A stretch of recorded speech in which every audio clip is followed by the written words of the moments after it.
رمان 1Q84 مال موراکامی 8 سال تو ذهنمه و نمیدونم چرا. موقع خوندنش ازش خوشم نیومد، اما ولم نمیکنه. احتمالاً شما هم یه کتاب یا فیلم یا قصه‌ای دارین که داستانش یادتون نیست، ولی اون حال و هوای لعنتیش دست از سرتون بر نمیداره. چرا اینجوریه؟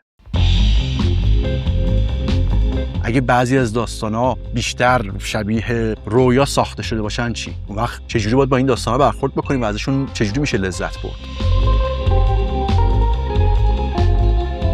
آگاتا کریستی یکی از استادهای این نوع بازی بود. هر شخصیتی یک نقش دقیقی داره. 8 سال پیش اولین بار یه رمان از هاروکی موراکامی خوندم. هیولای تقریباً 1000 صفحه‌ای. تا ته خوندمش. هرج و مرج ظاهری داستان یک نظم پنهانی داشت. یه اتفاق انگار موتور قصه رو روشن میکنه و راه میندازه. میشه ادعا کرد که این کاملترین فیلم تاریخ سینماست. یه پلان اضافی نداره. یه صحنه بی هدف نداره. اصلا نمیشه بهش دست زد. لذت اصلا از خود ساختار میاد.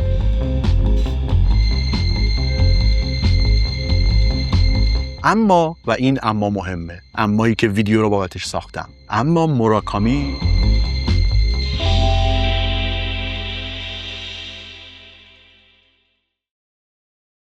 امروز میخوام دو نوع لذت از قصه رو از هم جدا بکنم. لذت معماری و لذت اتمسفر. و میخوام از این بگم که چرا بعضی رمان‌ها یک جور دیگه‌ای از حقیقت رو هدف میگیرن و باید با یه ذهنیت دیگه‌ای بریم سراغشون. تو این ویدیو میخوام به جواب یه سوال شخصی برسم. اینکه چرا رمان 1Q84 تو ذهنم مونده و چجوری این دو مدل لذت میتونن نگاه ما رو به هر کتاب و فیلم و قصه‌ای عوض بکنن. سلام. من عباس سیدینم. به کانال یوتیوب پرسه خوش اومدید. اگر کانال رو سابسکرایب نکردید لطفاً فراموش نکنید و همینطور میتونید از ممبرشیپ کانال یوتیوب هم از این کانال حمایت بکنید. مرسی.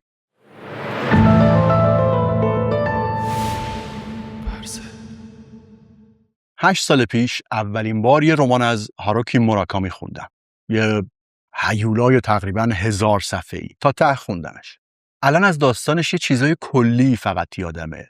خط زمانی اتفاقاش درست یادم نیست. نمیتونم توضیح بدم چرا شخصیت‌های اصلی و فرعی داستان اون کارا رو کردن یا اینکه مثلا چه چیزای مشخصی از ماجراهای فرعیش یادمه. با هر متر و معیاری که برای خوندن یه رمان داشته باشیم، من تو خوندن این رمان شکست خوردم. آخرش هم نفهمیدم چرا اون رمانو خوندم و چرا نتونستم ولش کنم. نصف ول کردن یه کتاب به نظرم لزوما کار بدی نیست. خیلی وقتا مثلا لازمه. اما با همه اینها اون رمان 1Q84 یا به قول بعضی طرفداراش Q84 بعد از 8-9 سال هنوز تو ذهنم هست. هنوز وقت و بی وقت یه چیزایش میاد جلوی چشم. خیلی هم واضحه. تصویر یه زنی که شبا توی آپارتمانش داره بارفیکس میزنه. یه مردی که تنها داره آشپزی میکنه. تصویر 2 ماه که توی آسمون توکیو هم. یه حسی، یه چیزی بین هراس و دلتنگی که هنوز کلمه درستی براش پیدا نکردم. تصویرا موندن، اما معنایی که بتونم بگمش، بتونم کلمش کنم از این رمان برام نمونده. مدت‌ها فکر میکردم که این یعنی یه جای کار ایراد داره، یا مشکل از کتابه یا از من، یا موراکامی که نتونسته یه داستان منسجم بنویسه، یا من اونقدر حواسم جمع نبوده که بتونم دنبالش بکنم. اما بعد یه سوال دیگه‌ای به ذهنم رسید. اگه اصل ماجرا همین تصویرا باشن چی؟ اگه یه داستان‌هایی وجود داشته باشن که اصلا نمیخوان همون کاری رو بکنن که مثلا آگاتا کریستی میکنه یا فیلم پدرخوانده میکنه، اون وقت چی؟ داستانایی که به یه معماری یا به یه ساختار علت و معلولی وابسته نیستن. قصه هایی که قرار نیست ما رو با دقت از یک نقطه داستان برسونن به یه نقطه دیگه. اگه بعضی از داستانا بیشتر شبیه رویا ساخته شده باشن چی؟ اون وقت چجوری باید با این داستانا برخورد بکنیم و ازشون چجوری میشه لذت برد و خوندنشون چه فایده‌ای داره؟ برای اینکه مشکل این قصه موراکامی رو بفهمیم، باید از یه نوع دیگه قصه شروع بکنیم. یه چیز خیلی آشناتر که شاید اسمی هم براش نذاشته باشیم، اما خوب خوب میشناسینش. مثلا اسمشو بذاریم لذت کاراگاهی. یه قصه کاراگاهی رو در نظر بگیریم، هر کدوم که دوست داریم، مثلا یه رمان آگاتا کریستی، یه فیلم نوار، یه سریال جنایی. از همون صفحه یا دقیقه اول یه قرارداد ضمنی بین شما و نویسنده بسته شده. قرارداد اینه که مثلا یک جنایت اتفاق افتاده، یک سرنخ‌هایی هست و آخر کار هم همه چیز قرار معنا پیدا بکنه. ظاهرا این قرارداد خیلی ساده است، اما در واقع یک نوع دعوت خیلی مشخصه. دعوت به این که شما به عنوان خواننده یا تماشاگر تبدیل بشید به یک کاراگاه. وقتی داستان کاراگاهی میخونین، ذهنتون بیکار نمیمونه. دارین دنبال یه چیزی میگردین، هر جمله رو میسنجین، مثلا این مهمه یا نه، اون آدم داره دروغ میگه، این جزئیاتی که نویسنده داره ارائه میده چه اهمیتی دارن. ذهن شما مدام داره فرضیه میسازه، رد میکنه، دوباره میسازه، رد میکنه. داری بازی میکنی، یه بازی فکری که نویسنده طراحی کرده و شما هم داوطلبانه واردش شدی. آگاتا کریستی یکی از استادهای این نوع بازی بود. رمان‌هاش یک ساختارهایی هستن که با دقت یه ساعت سوئیسی طراحی شدن. هر سرنخی سر جای خودشه، هر شخصیتی یک نقش دقیقی داره، هیچ چی تصادفی نیست، هیچ چی اضافه نیست، معماری کامل. حالا اون لحظه ای رو تصور بکنید یا به خاطر بیارین که داستان کاراگاهی خوندین و همه چیز کنار هم نشسته. قاتل معرفی میشه و نویسنده شروع میکنه به توضیح دادن که این سرنخ یعنی این، اون رفتار یعنی اون جمله‌ای که مثلا صفحه 30 گفتیم یعنی این، و بعد شما خودتون میگین که آها حدس میزدم، یا ممکنه بگین که او باورم نمیشه که اینجوری باشه، این باورم نمیشه که اینطوری باشه. این همون لحظه‌ایه که آگاتا کریستی براش این همه زحمت میکشید. این لذت اینه که جهان یه قوانینی داره و شما هم داشتین دنبالشون میگشتین و الان ثابت شده که اون قوانین واقعا وجود داشتن. یه جور آرامش عمیق توش هست. آرامش این که هرج و مرج ظاهری داستان یک نظم پنهانی داشت و اون نظم حالا پیدا شده. این یک شکل کامل و مهمی از لذت زیبایی شناختیه. یه چیز سطحی نیست. 1000 سال تاریخ داره. فقط هم قصه های کاراگاهی نیستن. داستانهای کاراگاهی که مثال زدم یک حالت شدید و خیلی خاصن. اما خیلی قصه ها، رمان ها، فیلم، نمایشنامه، خیلی چیزا این شکلی کار میکنن. اینو پس صریح بگیم قبل از اینکه بریم جلو. این یک شکل کامل و مهمی از لذت زیبایی شناختی. اسمشو حالا گذاشتیم لذت کاراگاهی، اما منظورم فقط قصه های کاراگاهی نیستن. هر قصه‌ای که یک ساختار علت و معلولی روشنی داره. داستانایی که بر اساس یک معماری مشخص و منظمی ساخته میشن. ساختار از سرنخ و جواب درست میشه، از علت و معلول، از اون لحظه که یه اتفاق انگار موتور قصه رو روشن میکنه و راه میندازه.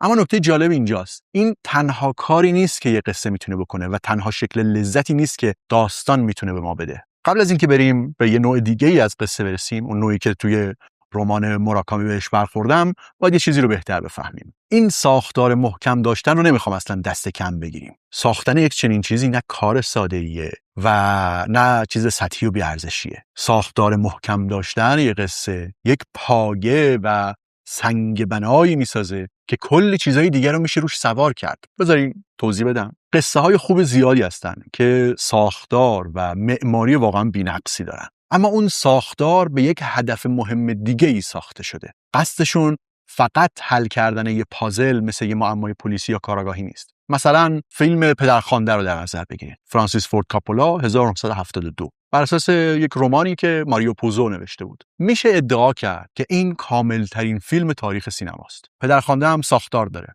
ساختار محکم، مولایی درزش نمیره. یه پلان اضافی نداره. یه صحنه بی هدف نداره. اصلا نمیشه بهش دست زد. کامل و بی‌نقصه. مثل مجسمه داوود میکلانج. اما وقتی فیلم تموم میشه، بعد از اون صحنه آخر، بعد از اون بسته شدن در، یک چیزی توی من بیننده باقی میمونه که اسمش فقط رضایت نیست، یه چیز سنگین‌تریه، یه چیز دارک‌تره. چرا؟ چون کاپولا و پوزو به غیر از سرپا کردن یه ساختار بی‌نقص، کارهای دیگه‌ای هم کردن. اول یه مقدمه داریم که شخصیت‌های اصلی و فضا رو میشناسیم. بعد داستان از یک نقطه شروع میشه. ویتو کورلئونه پدرخوانده درخواست سولاتزو رو برای ورود به تجارت مواد مخدر رد میکنه. اون وسط پسر بزرگ خانواده سانی یه لحظه دخالت میکنه و نشون میده که خانواده کورلئونه انگار همچین قرص و محکم هم نیست. مثل اینکه یه ترکای ریزی هم توش هست. همین یک لحظه یک زنجیره علت و معلولی رو به راه میندازه که تا آخرین دقیقه فیلم ادامه داره. هر اتفاق نتیجه اتفاق قبلیه. هیچ صحنه بی دلیل نیست. هیچ شخصیتی اضافه نیست. اگه یه اسلحه نشون داده شد، خالی نمیمونه. اگه یه آدم معرفی میشه، باید نقششو بازی بکنه. اما این دقت، این انضباط ساختاری، فقط برای این نیست که یه پازل بی‌نقص بسازه. این دقت یه کار خیلی مهمتری میکنه. باعث میشه که لایه‌های دیگه‌ای بتونن روی این بشینن. فکر کنید به یه ساختمون. اگه پیش محکم نباشه، نمیتونیم 10 طبقه روش بسازیم. اگه ستوناش سست باشه، نمیشه سقف سنگین روش بذاریم. معماری داستان هم اینجوریه. وقتی ساختار محکمه، وقتی خواننده یا تماشاگر کاملا داره دنبال زنجیر علت و معلول میگرده و توش غرقه، اون موقعی که نویسنده یا کارگردان میتونه چیزهای سنگین‌تری رو روی این قصه سوار بکنه. کاپولا و پوزو چه آگاهانه چه ناخودآگاه از این ساختار برای هدفهای دیگه استفاده کردن. مثلا برای چی؟ برای اینکه نشون بدن خانواده کورلئونه خود آمریکاست. برای اینکه مثلا بگن قانونی بودن و قانونی نبودن تعریف ساده‌ای نیست. یا برای اینکه نشون بدن قدرت چجوری یه آدم رو از درون میخوره. چجوری یه آدم خوب، مایکل کورلئونه، قهرمان جنگ، یه پسری که نمیخواست وارد این دنیا بشه، قدم به قدم، تصمیم به تصمیم تبدیل به چیزی میشه که اول فیلم داشت ازش فرار میکرد. این نقد یک تمدنه. این فیلم درباره سرمایه‌داریه، درباره طبیعت قدرت، درباره رؤیای آمریکاییه. اما همه این حرفا فقط به این دلیل شنیده میشه که ساختار زیرش انقدر محکمه که وزن این حرفا رو بتونه تحمل بکنه. یه صحنه مشخص رو با هم ببینیم. مایکل کورلئونه توی رستوران نشسته مقابل سولاتزو و یه افسر پلیس فاسد. قرار مذاکره بکنن، اما مایکل اومده که این دوتا رو بکشه. کاپولا این صحنه رو خیلی با وسواس میسازه. صدای قطار میاد، بلند میشه، بلندتر میشه، بلندتر میشه. مایکل برای رفتن به دستشویی تعلل میکنه، دستش میلرزه. اون اسلحه‌ای رو که قبلا پنهان شده، ما از قبل خبر داریم، این تفنگی که از پیش کاشته شده حالا تو دستشه. این صحنه از نظر ساختاری واقعا یک موفقیت و پیروزی کامله برای نویسنده و کارگردانش. هر جزئی سر جاشه. تنش فوق‌العاده بالا و این تنش فوق‌العاده بالا هم نتیجه مستقیم روش ساخته شدنشه. اون صحنه‌ای رو و اون لحظه‌ای رو یادتون بیارین که مایکل تفنگ رو از اون جایی که براش قایم کردن پیدا میکنه و از دستشویی میره بیرون. اما دوربین 2-3 ثانیه فقط دستشویی خالی رو نشون میده. چجوری همین 2-3 ثانیه تنش رو میبره بالاتر؟ ما میخوایم بریم جلو، میخوایم مداخله بکنیم یا حداقل میخوایم بفهمیم که چی شد، اما دوربین هنوز همونجا وایساده. اون چیزی که بعد از دیدن این سکانس میمونه فقط لذت بردن از ساختار نیست، تجربه این که مایکل کورلئونه، این آدم داره خودش از دست میده و ما داریم تماشا میکنیم و نمیتونیم کاری بکنیم. ساختار دقیق این لحظه، یک چنین لحظه‌ای رو ممکن میکنه. معنا دقیقاً به این ساختار قرص محکم وابسته است. پس اینجاست که تفاوت مشخص میشه. تو قصه هایی مثل رمان‌های آگاتا کریستی معماری هدف قصه است. لذت اصلا از خود ساختار میاد. پازل برای پازل بودنشه که ارزش داره. توی قصه ای از جنس مثلا پدرخوانده، معماری وسیله است. ساختار انقدر محکم ساخته شده که بتونه وزن یک نقد تمدنی، یک تراژدی اخلاقی یا مثلا یک داستان هبوط و سقوط رو به دوش بکشه. بدون اون ستونای محکم این سقف سنگین نمیتونست سر جاش بمونه. هر دوتای اینها موجهن کاملا، اما دارن دوتا کار متفاوت میکنن و هر دوتاشون هر کدوم به روش خودش. از ما میخوان که به یک طور خاصی بهشون توجه بکنیم. این نکته است. توجهی که دنبال نظم میگرده، توجهی که میخواد بدونه بعدش چی میشه، توجهی که از پیدا کردن اون قانونهای پنهان لذت میبره. اما و این اما مهمه، امایی که ویدیو رو بابتش ساختم، اما موراکامی هیچ کدوم از این کارها رو نمیکنه. ولی 8 سال بعد تصویر اون دوتا ماه هنوز توی ذهن منه. پس چه اتفاقی داره میفته؟ این یکی چه جور قصه ایه؟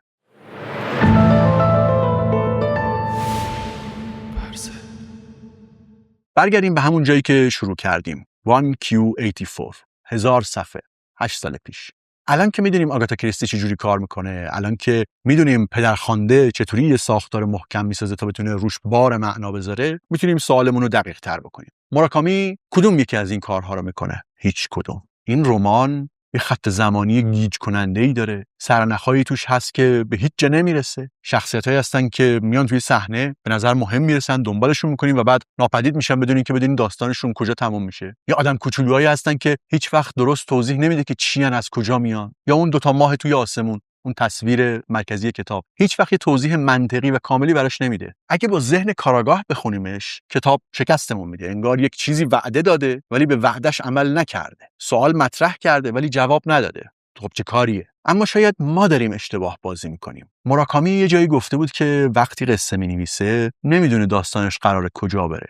تو خود کتاب این 1Q84 هم بحث قصه و داستان مطرحه. این حرف موراکامی رو باید جدی بگیریم. موراکامی میگه با یه ایده، یه تصویر یا با یه احساسی شروع میکنه و بعد میره دنبالش، مثل کسی که خواب میبینه و داره توی خواب راه میره. مقصد از قبل معلوم نیست، نقشه روی میز نیست، اون تفنگی که قرار شلیک بشه رو کسی نذاشته روی تاقچه. بعضی چیزا ظاهر میشن توی صحنه چون توی اون لحظه به نظر درست میرسن، نه برای اینکه چون باید بعداً معنا پیدا بکنن. این یه نوع دیگه ای از روایته. روایت منطقی نیست، این یه روایت احساسیه و نتیجهش هم داستانیه که بیشتر شبیه رویاست یا بعضی وقتا شبیه کابوس. نه رویای بی معنا، رویایی که حسش واقعیه، تصویراش واضحن، اما وقتی بیدار میشیم ازش، وقتی میخوایم برای کسی تعریفش بکنیم، نمیتونیم بگیم از کجا شروع شد، چرا تهش این شکلی شد، یا به چه نتیجه‌ای رسید، یا حتی ازش چی میفهمم. فقط اون احساس گنگش برامون باقی میمونه. یه تصویرهایی که تو ذهنمون واضحن اما درست کلمه نمیشن. این با کاری که آگاتا کریستی میکنه یا با ساختاری که ماریو پوزو و کاپولا ساختن فرق داره. این یه چیز دیگه است. برای فهمیدن این باید از یه جای دیگه کمک بگیریم. ورنر هرتزوگ، کارگردان آلمانی، سال 99 یه متنی نوشت به اسم بیانیه مینسوتا. اینو تو پادکست پرسم تو اپیزود خلسه حقیقت تعریف کردم. هرتزوگ توی اون بیانیه مینسوتا یه چیزی گفت که برای فهمیدن موراکامی هم به کار میاد. هرتزوگ میگه که یک نوع حقیقت هست که اسمشو میذاره حقیقت حسابدارانه، حقیقت آمار، تاریخ، وقایع، اسناد. میگه این واقعیه ولی یک نوع سطحی از حقیقت. و بعد میگه یک نوع دیگه ای از حقیقت هست به اسم حقیقت خلسه آمیز، ecstatic truth. حقیقتی که به قول هرتزوگ میگه فقط با سرهم بافتن، تخیل کردن، سبک پردازی کردن میتونیم بهش برسیم. حقیقتی که منطق نمیتونه بهش برسه اما احساس میتونه. موراکامی هم داره دقیقا همین کارو میکنه. اون دوتا ماه یک واقعیت نجومی تو دنیای قصه نیستن که توضیح بخوان، اما یه چیز واقعی رو بیان میکنن. انگار داریم توی یک دنیایی زندگی میکنیم که خیلی چیزاش واقعیه اما یه فرقی داره، یه جور ظریفی درست به نظر نمیرسه. مثل اصلا اسم کتاب خیلی شبیه 1984 اما یه فرق کوچیکی انگار داره، همونه ولی اون نیست. حس از یه جا کنده شدن، حس اینکه یه چیزی عوض شده و نمیدونیم چیه. این احساس رو شاید هیچ زنجیره علت و معلولی نمیتونست توضیح بده. پس موراکامی داره یه کار به خصوصی میکنه. میگه که دیگه کاراگاه نباش، دیگه نیا اینجا که حل کنی، بیا اینجا که تجربه کنی. اینطوری ذهن دیگه به آینده داستان و به قدم بعدی داستان فکر نمیکنه، دیگه فرضیه نمیسازه، دیگه نمیپرسه که خب بعدش چی شد. مجبور میشه تو همین لحظه بمونه، توی این تصویر، توی این احساس بشینه، مجبور میشه خوابگردی کنه. شاید جواب سوال اول همین باشه، اینکه چرا 8 سال بعد تصویر اون زنی که بارفیکس میزنه هنوز توی ذهنمه، چرا اون دوتا ماه توی آسمون هنوز انقدر واضحن تو نظرم. چون تصویرها هیچ وقت قرار نبود وسیله باشن برای فهمیدن یه چیز دیگه، قرار نبود سرنخ باشن برای حل کردن یه معما، قرار نبود به یک پاسخ منطقی برسن. اونا خودشون هدف بودن. موراکامی معماری علت و معلولی روایت رو حذف میکنه. یه سوالایی مطرح کرده که جواب نمیده. نمیگه چرا دوتا ماه توی آسمونه، اما یه کار عجیبی میکنه. اجازه میده که تصویرها مستقیم وارد حافظه احساسی بشن بدون اینکه از فیلتر منطق رد بشن، بدون اینکه توی قالب این یه سرنخ بود برای اون نتیجه ذخیره بشن. مثل رویا به این خاطر توی ذهنمون نمیمونه که معناش برامون مهم بوده، یادمون میمونه چون حسش واقعی بوده. این یه نوع دیگه ای از لذته و شاید بهتر باشه یه اسمی براش پیدا بکنیم. خب تا اینجا چند تا مثال دیدیم. پدرخوانده، موراکامی، آگاتا کریستی. شما احساس میکنید که بیشتر اهل لذت معمارین یا لذت اتمسفر؟ تو ذهنتون مثالی دارید برای اینها؟ الان وقتشه که براشون اسم بذاریم. منظورم این نیست که دسته‌بندی کنیم که بگیم یک کدوم بهتر و مهمتره. فقط میخوایم اسم بذاریم، چون وقتی اسم یه چیزی رو بدونیم یا براش اسم میذاریم بهتر میتونیم باهاش رابطه برقرار کنیم، بهتر میتونیم ازش لذت ببریم. اسم اولی رو گفتم بذاریم لذت کاراگاهی یا لذت معماری. احتمالاً اسمای بهتری هم میشه براش ساخت، اما فعلا همین برای ما کار میکنه. اون لذتیه که وقتی آگاتا کریستی میخونیم تجربهش میکنیم. یا گفتم زیربنای چیزیه که از دیدن پدرخوانده برامون میمونه. وقتی قصه‌ای میخونیم یا میبینیم که زنجیره علت و معلولی محکمی داره، سرنخاش سر جاشن، پایانش یه نتیجه منطقی همه اتفاقای قبلشه. اینجا ما داریم یه بازی فکری میکنیم که نویسنده طراحی کرده، داریم فرضیه میسازیم، انگار داریم انتظار میکشیم، داریم از پیدا کردن و فهمیدن اون قانونهای پنهان یه دنیای ساختگی لذت میبریم. اسم دومی رو، یعنی کاری که موراکامی میکنه رو مثلا بذاریم لذت اتمسفر. وقتی که با یه اثری مواجه میشیم که به جای ساختن یه پازل قرص و محکم ما رو توی یه فضا، یه احساس، یه حال و هوای خاصی غرق میکنه. این لذت رؤیا دیدنه. ما دیگه کاراگاه نیستیم، دیگه فرضیه نمیسازیم، دیگه بعدش چی میشه نمیپرسیم، چون نویسنده عمدن اون پاداشهای ساختاری رو ازمون گرفته. اینجا باید مکس کنیم توی این جمله، روی این تصویر، توی این حسی که کلمه درستی هم براش پیدا نمی‌کنیم. این تصویرها مستقیم وارد یک جای عمیق‌تری از ذهن میشن، جایی که رؤیاها ذخیره میشن و بعد مثلا 8 سال بعد هنوز اونجا.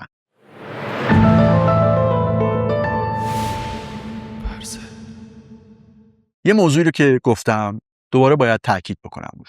این که این دو تا دسته‌بندی سلسله مراتب نیستن. یکی بالاتر از اون یکی نیست. داستان‌های اتمسفری عمیق‌تر نیستن مثلا چون گیج کننده ترن، یا داستان‌های معمارانه سطحی‌تر نیستن چون جواب سوالاشون رو میدن. اینا دو تا ابزار مختلفن، دو تا دعوت مختلفن، دو نوع توجه مختلف میخوان و دو نوع لذت متفاوت هم میدن. مشکل اینجاست که خیلی از ماها فقط با یه نوع توجه بزرگ شدیم. یاد گرفتیم که از داستان بخوایم ساختار روشن بده. یاد گرفتیم که بپرسیم بعدش چی میشه. یاد گرفتیم که اگه یه داستانی جواب نداد داستان خوبی نبوده. وقتی با موراکامی روبرو میشیم یا با هرتزوگ یا با هر اثر اتمسفریک دیگه‌ای، با ابزار اشتباه میریم سراغش. با ذهن کاراگاه میریم سراغ یه رویا و طبیعتاً گیج میشیم. اما سوال، چرا یه نویسنده، فیلمساز، نمایشنامه نویس یا هر کسی دیگه‌ای که یه قصه‌ای میگه انتخاب میکنه که کدوم روش رو استفاده بکنه؟ برای جواب این سوال بیاین یه آزمایش بکنیم. ببینیم آیا میشه واقعاً یه داستان رو هر دو جور روایت کرد؟ آیا اگه محتوای یه قصه اتمسفری رو برداریم توی قالب معماری بریزیم واقعاً تجربهش متفاوت میشه؟ و جواب داریم. بله، تجربه کاملا متفاوت میشه. یه نمونه خیلی خوبم براش داریم که این آزمایش انجام دادن. مارگارت اتوود سال 85 یه رمانی نوشت به اسم سرگذشت ندیمه. 32 سال بعد شبکه هولو همون داستان رو برداشت تبدیل کرد به یه سریال تلویزیونی خیلی هم موفق. همون دنیا، همون شخصیت‌ها، همون دیستوپیا، همون گیلیاد، همون خط روایی، اما دو تا تجربه کاملا متفاوته، دو نوع لذت کاملا متفاوته و دو جنس ترس کاملا متفاوت هم به ما میده. رمان اتوود یه چیز غیر معمولی داره. راویش مطمئن نیست. شخصیت آفرد، زنی که داستان رو داره روایت میکنه توی رمان، مدام هی به خواننده یادآوری میکنه که میگه من دارم اینا رو از حافظم تعریف میکنم. هی میگه که حالا شاید اینجوری هم نبود، درست یادم نیست. مدام جزئیات رو میبره زیر سوال و یه جایی صریح میگه که این روایت نیست، یه بازسازیه، این یه گزارش دقیق نیست. رمان داره از درون یک ذهن روایت میشه، یه ذهنی که ترسیده داره سعی میکنه توی دنیای خفقان‌آور یه چیزی رو تو خاطرش نگه داره و چون ما از این ذهن دوریم هیچ وقت کل تصویر رو نمیتونیم ببینیم. هیچ وقت مثلا نمیفهمیم اون جنبش مقاومتی که توی داستان میگه چقدر بزرگه. هیچ وقت نمیدونیم آیا نجاتی هست یا نه. مارگارت اتوود عمدن این ساختار رو خراب کرده، عمدن اطلاعات رو قطره چکونی به ما میده، نه برای اینکه فقط تعلیق ایجاد بکنه، برای اینکه همون احساس ناتوانی و گیر افتادن تو تاریکی رو که اون شخصیت آفرد داشته اونو به ما منتقل بکنه. ما چیزایی رو نمیدونیم چون آفرد نمیدونه. ما گیج میشیم چون آفرد گیج شده. لذت رمان سرگذشت ندیمه اینه که ما توی پوست اون شخصیتیم، نه اینکه ناظر سرنوشتش باشیم، زندانی اون سرنوشتیم. این لذت اتمسفره، لذت تسلیم شدنه. اما تلویزیون مدیوم کاملا متفاوته. یه سریالی که چند فصل مختلف داره باید مخاطب رو هر هفته بکشه پای تلویزیون، باید یه دلیلی بده که قسمت بعدی رو ببینید، باید امید بده، تهدید کنه، پیشرفت نشون بده، باید یه قهرمان داشته باشه که داره یک چیزی رو میخواد و برای به دست آوردنش تلاش میکنه. و خلاصه به زبان ساده تلویزیون به معماری نیاز داره. پس سازنده‌های سریال اومدن یه کار اساسی کردن. اون دنیای اتوود رو برداشتن و توش یه معماری کاشتن، یه روایت علی و معلولی خیلی روشن که تنشش واضح و مشخصه. آفرد دیگه توی سریال فقط یه راوی نامطمئن نیست، یه قهرمان فعاله. اون جنبش مقاومت دیگه یک سایه دور و گنگ نیست، یه سازمان واقعیه با آدم‌های واقعی و فعالیت و برنامه‌های واقعی. گیلیاد دیگه یک حس خفقان نیست، یه دشمن مشخصه با ساختار قدرت مشخص. اینجوری علت و معلول حاکم شد، زنجیر قصه محکم شد، هر قسمت به قسمت بعدی وصل شد، مقاومت رشد میکنه، امید میاد، بعد یأس میاد، دونه دونه پشت سر هم قدم ها چیده میشن. تماشاگر میدونه چی میخواد و نگرانه که بهش میرسه یا نه. این معماریه، این همون لذت کاراگاهیه، نه حالا کارگاه جنایی. اینجا مثلا بگیم کارگاه امید، آیا آفرد نجات پیدا میکنه؟ اما این تبدیل به رمان، به این سریال یه چیزی رو هم تغییر داد. اون ترس خاص رمان، اون حسی که انگار توی اتاق دربسته‌ای محبوسی، نمیدونیم دنیای پشت در چه شکلیه، این توی سریال از دست رفته. چون سریال همه چی رو نشون میده که مقاومت هست، نشون میده که دنیای بیرون از گیلیاد هنوز وجود داره نفس میکشه، نشون میده که امید داشتن هنوز ممکنه. و خب با نشون دادن اینها، اون خفقان واقعا منحصر به فرد رمان رو تا حد زیادی میشکنه. رمان میگفتش که نمیدونم امکان داره اصلا نجات پیدا بکنیم یا نه، و همین این نمیدونم ترسناکترین چیز ممکن بود. اما سریال میگه که نجات ممکنه ولی سخته. این یه نوع دیگه ای از تنشه، یه نوع دیگه ای از درگیر شدنه. هیچ کدوم هم اشتباه نیست، هر دوتاش کار میکنه ولی کارهای متفاوت. این مقایسه پس یه چیز مهمی رو آشکار میکنه. انتخاب بین معماری و اتمسفر یه تصمیم بسیار بسیار اساسیه. تصمیمیه که شکل تجربه مخاطب رو از پایه تغییر میده. یک جزئیات فنی نیست، این یک انتخاب فلسفیه درباره اینکه داستان، این قصه‌ای که من بخوام روایت بکنم چجوری باید روی آدم اثر بذاره. تو هر دو تا نسخه ما یه قصه داریم. یه بار از پشت چشم‌های یک زن ترسیده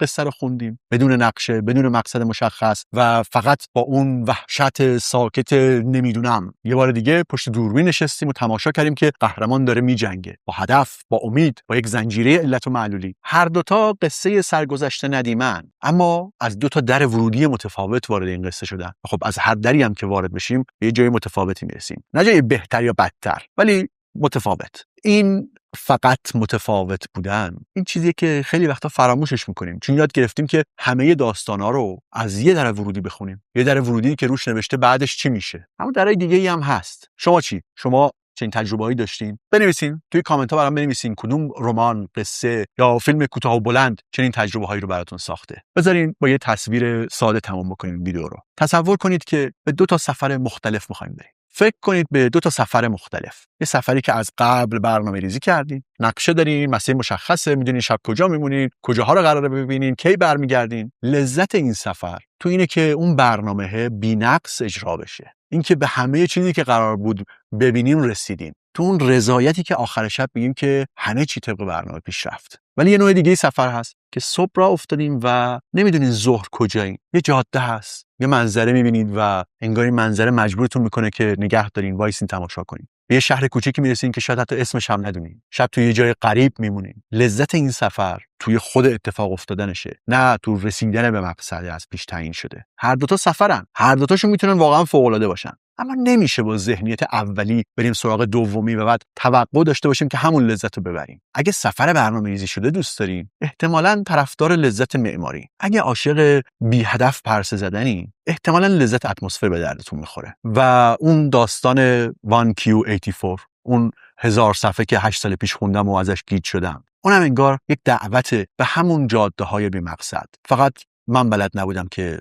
چجوری باید بخونمش. احتمالاً یه کتاب یا فیلمی هست که اونم توی ذهن شما مونده، نه به خاطر بی‌نقص بودن قصهش، بلکه به خاطر حس عمیقی که براتون داشته. برام از این تجربتون بنویسید. راستی اگه آدمایی رو میشناسید که با موراکامی یا با سریالایی مثل هندمیدز تیل مشکل دارن، این ویدیو رو براشون بفرستید. شاید با ابزار اشتباه رفتن سراغ اینا. ضمناً پلیلیست تجربه کتاب رو هم ببینید. اونجا در مورد تجربه‌های خودم در برخورد با کتاب‌های مختلف میگم.